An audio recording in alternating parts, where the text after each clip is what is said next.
চলতি বছরের এইচএসসি ও সমমান পরীক্ষার খাতা পুনর্নিরীক্ষণের ফল বৃহস্পতিবার 14 নভেম্বর প্রকাশ করা হবে। এদিন দুপুর থেকে পরীক্ষার্থীরা ফলাফল দেখতে পারবেন।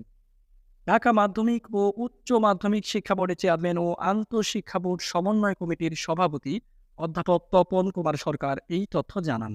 তিনি জানান, এইচএসসি ও সমমান পরীক্ষার মূল ফল প্রকাশের সাধারণত 1 মাসের মধ্যে পুনর্নিরীক্ষণের ফল প্রকাশ করা হয়। ফলে আগামী 14 নভেম্বর সব শিক্ষা বোর্ড থেকে একযোগে এইচএসসি ও সমমান পরীক্ষার খাতা পুনর্নিরীক্ষণের ফল প্রকাশিত হবে। তিনি আরও জানান, ফল পুনর্নিরীক্ষণের আবেদন করা শিক্ষার্থীদের খাতা পুনঃমূল্যায়ন করা হয় না, শুধুমাত্র পরীক্ষকদের দেওয়া নম্বরগুলো ঠিকভাবে যোগ হয়েছে কিনা তা খতিয়ে দেখা হয়।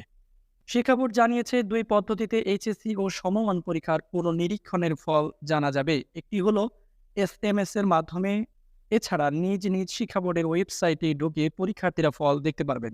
প্রথম ফল প্রকাশের সময় যেভাবে এসএমএস পাঠিয়ে ফিরতি এসএমএস এর ফল জানা যায়, পুনর্নিরীক্ষণের ক্ষেত্রে তা হবে না। এক্ষেত্রে প্রার্থী ফল পুনর্নিরীক্ষণের আবেদন করার সময় যে মোবাইল নম্বর দিয়েছিল সেই নম্বরে বোর্ড থেকে এসএমএস পাঠিয়ে ফল জানিয়ে দেওয়া হবে। তাই ফলাফলের জন্য এসএমএস পাঠানোর কোনো প্রয়োজন নেই।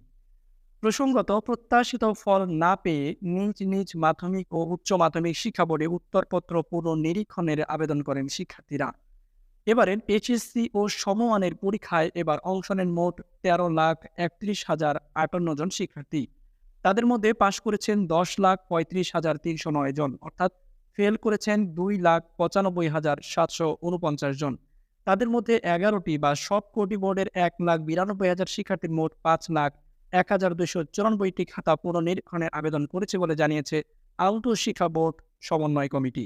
ছাত্র জনতার গণ অভ্যুত্থানে অস্থিরতা তৈরি হয় শিক্ষার্থীদের দাবির মুখে এবার সব পরীক্ষা না নিয়ে সাবজেক্ট ম্যাপিং পদ্ধতিতে 15 অক্টোবর ফল প্রকাশ করা হয়, কিন্তু ফেল করা শিক্ষার্থীরা ওই ফল প্রত্যাখ্যান করে সবাইকে পাশ করিয়ে দেওয়ার দাবিতে শিক্ষা বোর্ড ভাঙচুর চালান, সচিবালয়ে ঢুকে বিক্ষোভ করেন। এদিকে বোর্ডের বেঁধে দেওয়ার সময়সূচি অনুযায়ী ফেলকারীরা খাতা চ্যালেঞ্জের আবেদন করেন। 5 লাখেরও বেশি খাতা চ্যালেঞ্জের ঘটনা এইচএসসিতে কোনো একক শিক্ষা বছরের রেকর্ড বলে জানিয়েছে সংশ্লিষ্ট সূত্রগুলো।